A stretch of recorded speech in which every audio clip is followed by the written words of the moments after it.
Hati-hati dan waspada dari sikap sok tahu. Dari sikap sok tahu. Kalau bahasa Arab istilahnya ta'alum, sok alim. Ini penyakit banyak menimpa penuntut ilmu di zaman sekarang, di zaman medsos. Hobinya komentar. Hobinya debat di medsos, di Facebook, di Instagram, ya, di Twitter, ya, di WhatsApp, di grup WhatsApp. Sok tahu, ya. Kadang saya duduk sama orang, ada orang tanya sama saya, Ustadz apa hukum ini? Ini orang langsung jawab, oh hukumnya begini. Ente yang Ustadz apa yang Ustadz? Hobi ngomong. Ya, sebenarnya hobi ngomong. Saya belum ngomong dia sudah ngomong, oh itu ada 2 pendapat. Masya Allah, bukannya 3. Jadi ada orang seperti itu. Ente jangan hobi ngomong. Para salaf dahulu, kalau ada yang sudah jawab, mereka tidak ingin jawab. Saya bacakan perkataan Imam Nawawi rahimahullah ta'ala. Kata beliau, rawaina an Abdurrahman bin Abi Layla qala, kami riwayatkan dari Abdurrahman bin Abi Layla, beliau berkata, seorang tabi'in, adraktu 20 wa mi'atan minal ansar min ashabi Rasulillah sallallahu alaihi wasallam. Aku mendapati 120 sahabat dari kaum Ansar. Yus'alu ahaduhum 'anil mas'alah fayarudduha hadza ila hadza. Salah seorang ditanya tentang masalah, maka dia oper, coba tanya yang satunya. Wa hadza ila hadza, dia oper lagi, coba tanya satunya. Hatta tarji ila awal, sampai kembali lagi kepada yang pertama. Subhanallah. Mereka tidak hobi jawab, tidak hobi komentar. Ya. Karena mereka tahu bahwasanya berfatwa itu perkara berat di sisi Allah Subhanahu wa taala. Imam Ibnu Qayyim punya buku namanya I'lamul Muwaqqi'in. Ya. Pemberitahuan kepada tukang tangga tangan dari Allah Subhanahu wa taala, Rabbil Alamin. Karena orang berfatwa itu berarti dia atas nama Allah Subhanahu wa taala. Tidak boleh sembarang. Kita aja kalau kita bilang ini atas nama wali kota, bupati, kita enggak sembarang. Harus benar-benar kita teliti, benarkah wali kota ngomong demikian? Benarkah bupati ngomong demikian? Kemudian kita asal jawab. Atas nama Allah Subhanahu wa taala, atas nama Rasulullah sallallahu alaihi wasallam. Maka seorang hati jangan hobi ngomong. Ya. Orang banyak di luar ngomong seenaknya, ngomong ini, komentar semua dikomentari, biarin aja. Antum jangan ikut-ikutan. Ya. Antum jangan ikut-ikutan. Kalau sudah bicara masalah agama, antum harus punya ilmu. Kalau enggak, jangan sok toy. Ya. Jangan sok tahu. Ya. Lihat ini sahabat, 120 orang sahabat, ditanya, di-offer kepada satunya, di-offer kepada satunya. Dalam riwayat, ma minhum min ahadin yuhaditsu bi haditsin illa wadda an akhahu kafahu iyahu. Tidak seorang pun dari mereka berbicara tentang suatu perbicaraan kecuali dia berharap saudaranya sudah mencukupinya. Bukan dia ingin saya yang jadi pembicara, yang lain diam. Enggak. Dia pikir kalau ada yang lain sudah menjalankan tugas, ya sudah alhamdulillah, tidak mesti saya yang jadi pembicara, tidak mesti saya yang tampil.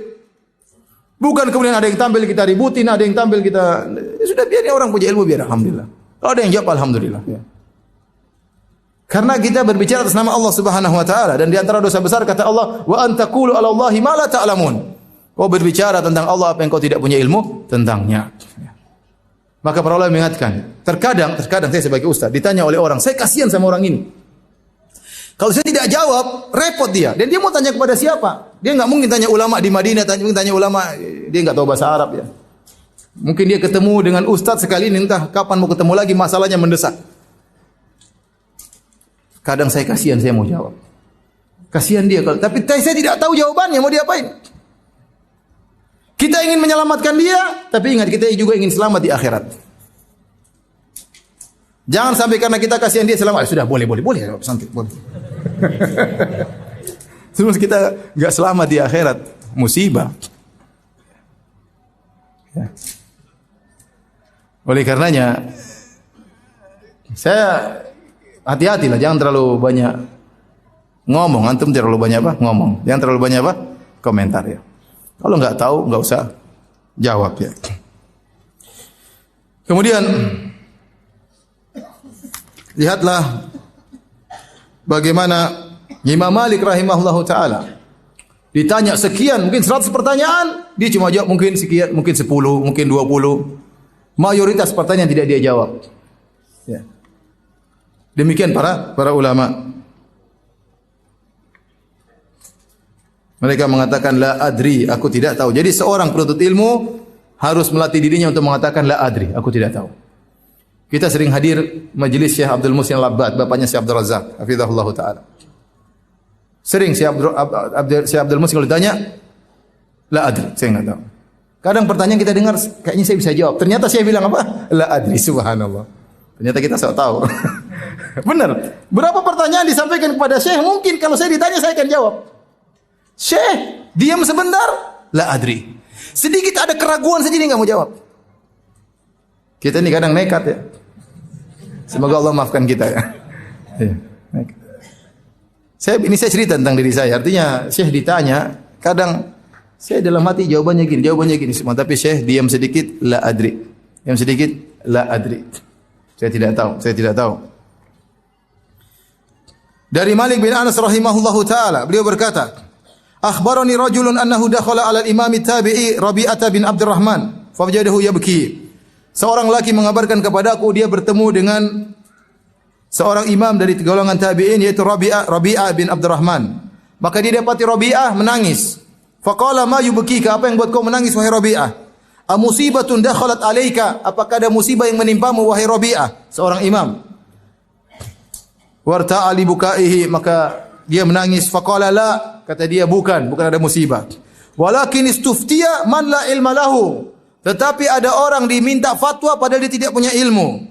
Wa dhahara fil islami amrun azim, dan nampak dalam Islam perkara yang besar. La ba'dhu man yuftiha huna ahaqqu bil habsi minas surraq. Sungguh sebagian orang yang berfatwa sekarang di sini lebih utama dipenjarakan daripada para pencuri.